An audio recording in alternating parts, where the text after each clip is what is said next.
बिस्मिल्लाहिर्रहमानिर्रहीम, अस्सलाम वालेकुम जी। मैं नजमुल हसन बाजवा हूँ। आज नाज़रीन कराम, इमरान खान ने बजाते खुद अपने मुंह से बोलकर तस्दीक कर दी है कि मैं वापस आ रहा हूँ। इसके साथ साथ आज इमरान खान ने जेल से एक इंतहाई अहम तरीन पैगाम जारी किया है। ये दोनों चीजें मैं आपके सामने अभी पढ़ के बता देता हूं। इमरान खान ने क्या पैगाम जारी किया और इमरान खान क्या कह रहे हैं, ये इंतहाई अहम है। दो खबरें और हैं। एक, आज अहम तरीन रिपोर्ट जारी हुई है। अहम तरीन, मुझे लगता है कि शायद इससे अहम तरीन रिपोर्ट पिछले एक साल के अंदर जारी नहीं हुई है। दूध का दूध और पानी का पानी कर दिया इस रिपोर्ट ने। और मुझे लगता है कि तहरीक इंसाफ को इससे ज्यादा बड़ी मदद नहीं मिल सकती है। इंटरनेशनल रिकग्नाइज्ड, यानी इंटरनेशनल लेवल पर रिकग्नाइज्ड रिपोर्ट जारी हो चुकी है। इसके अंदर क्या कुछ कहा गया है, वो सारी चीजें भी मैं आपके सामने रख देता हूं।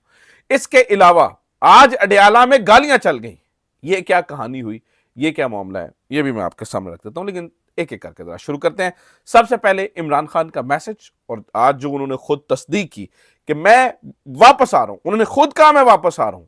इमरान खान जब ये कह रहे हैं ना, तो फिर आप यकीन कर लीजिए कि वह वापस आ रहा है, क्योंकि इस वक्त सबसे ज्यादा इन्फॉर्म्ड इमरान खान है। गो कि वो जेल के अंदर है, गो के उसके ऊपर बहुत सारी पाबंदियां हैं, लेकिन वेल इन्फॉर्म्ड इस वक्त इमरान। उसकी गवर्नमेंट कब आएगी, क्या होगा, किस तरह से होगा, ये उसे सब पता है। तो इमरान खान ये नहीं कह रहा मैं जेल से बाहर आ रहा हूं।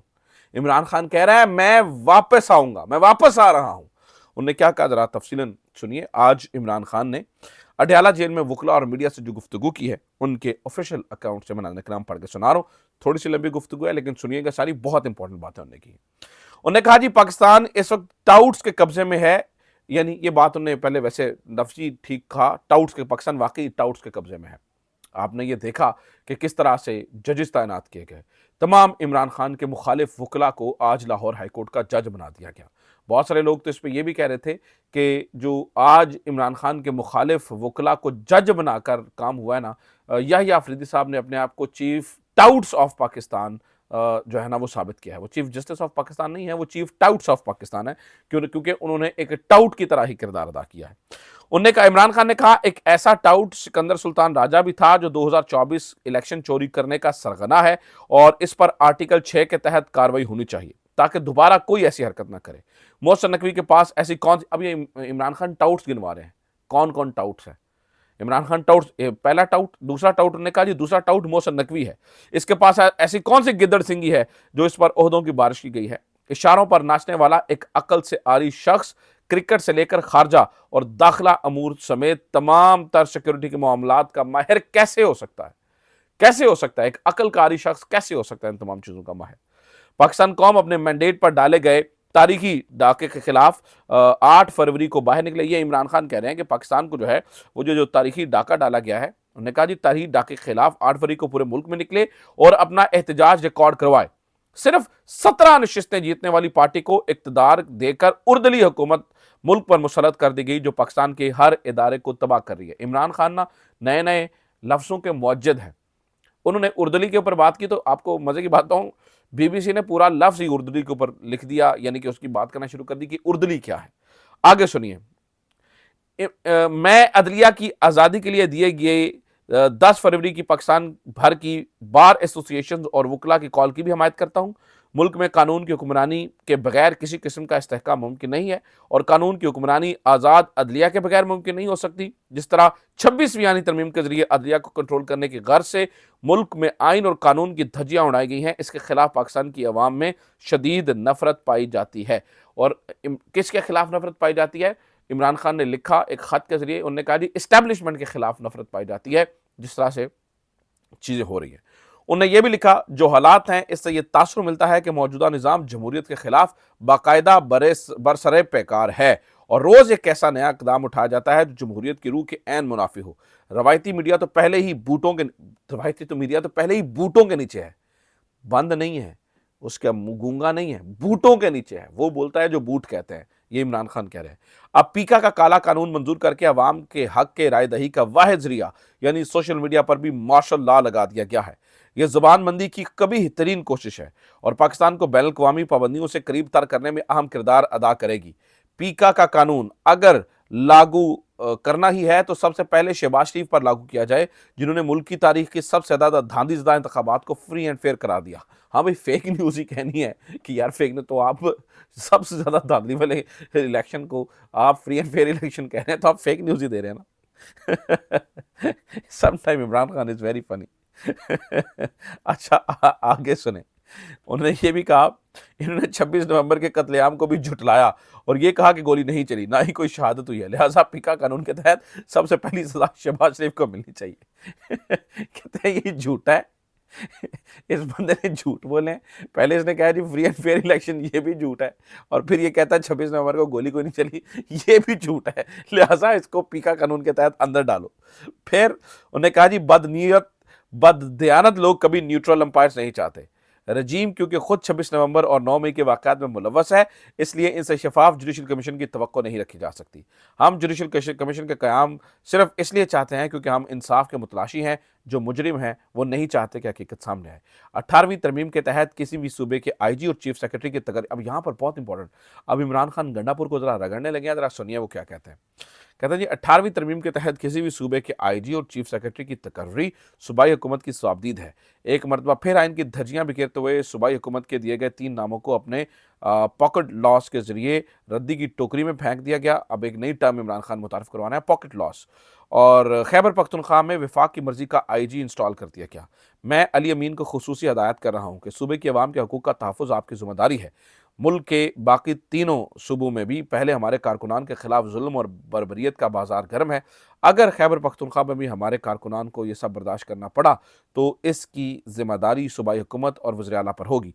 हमारे किसी वर्कर के खिलाफ कोई ज्यादती हुई तो फ़ौरन एक्शन लेकर आईजी को फारिग करना है, ये इमरान खान ने कहा। ये तो है नाज़रीन किराम ऑफिशियल जो गुफ्तगू वहाँ पर हुई और ये सारी बातें।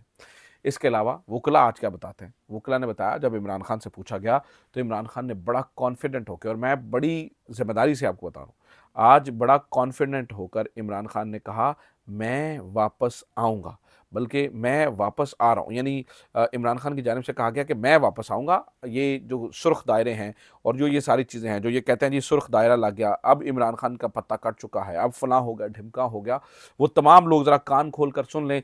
इमरान खान बजाते खुद तस्दीक कर रहे हैं, बजाते खुद इमरान खान तस्दीक कर रहा है जी मैं वापस आ रहा हूँ। बल्कि इमरान रियाज खान साहब ने मेरे ख्याल से इस पर लिखा है, या मैंने किसका पढ़ा है, उन्होंने लिखा जी ये जो एक लाइन है ना, एक लाइन कि मैं वापस आ रहा हूँ, इस एक लाइन ने पिंडी और इस्लामाबाद पर कहर नाजिल कर दिया है।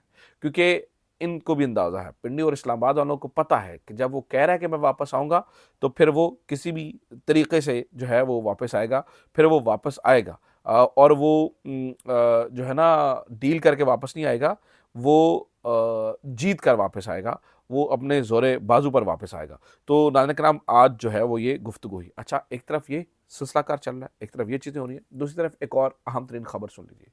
अहम तरीन खबर ये है कि नाज़रीन किराम आज एक और अहम मुलाकात हुई है।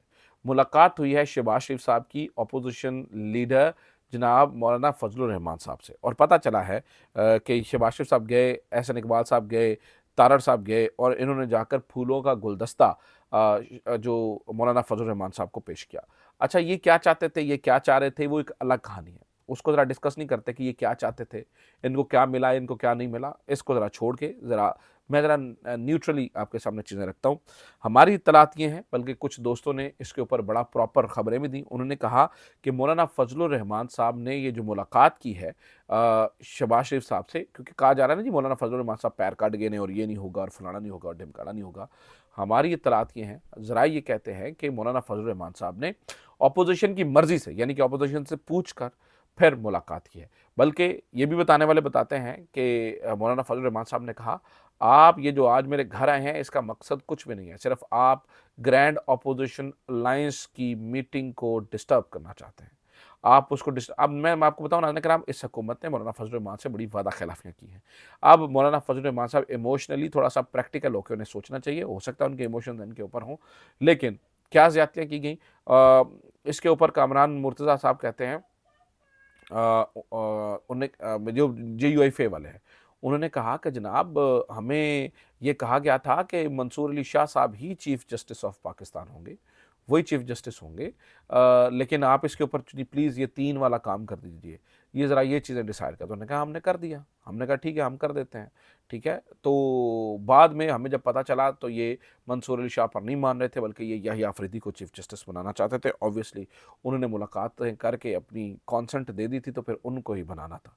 चलें जो दिल हो, आज मौलाना फजल रहमान साहब ने शट अप कॉल दे दिया। अगेन शहबाज शरीफ साहब को उन्हें पता है कि इन पर भरोसा नहीं किया जा सकता।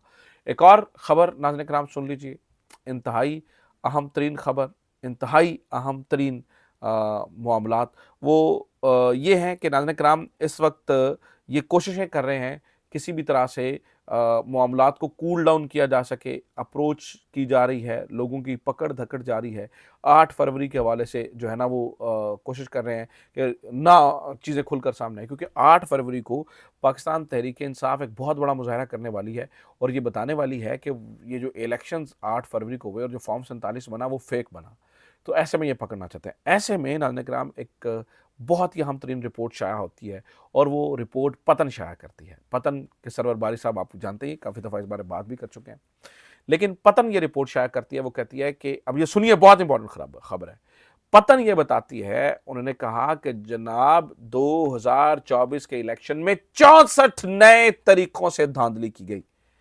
2024 के इलेक्शन में 64 नए तरीके इस्तेमाल किए गए धांधली करने के।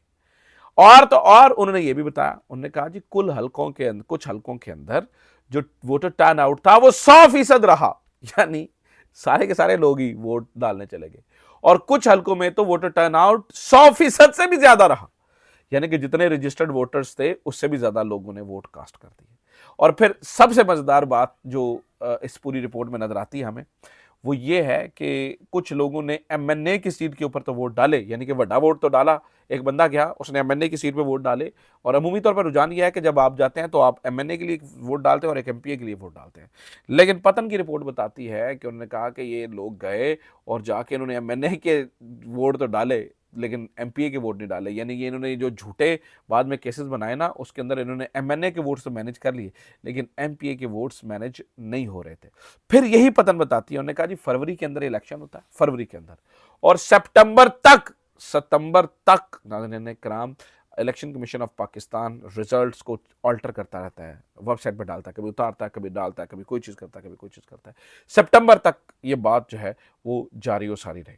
और फिर नाज़रीन किराम ये जो मैं रिपोर्ट्स आपके सामने शेयर कर रहा हूँ, ये तो आप समझ लीजिए कि ये the tip of the iceberg है।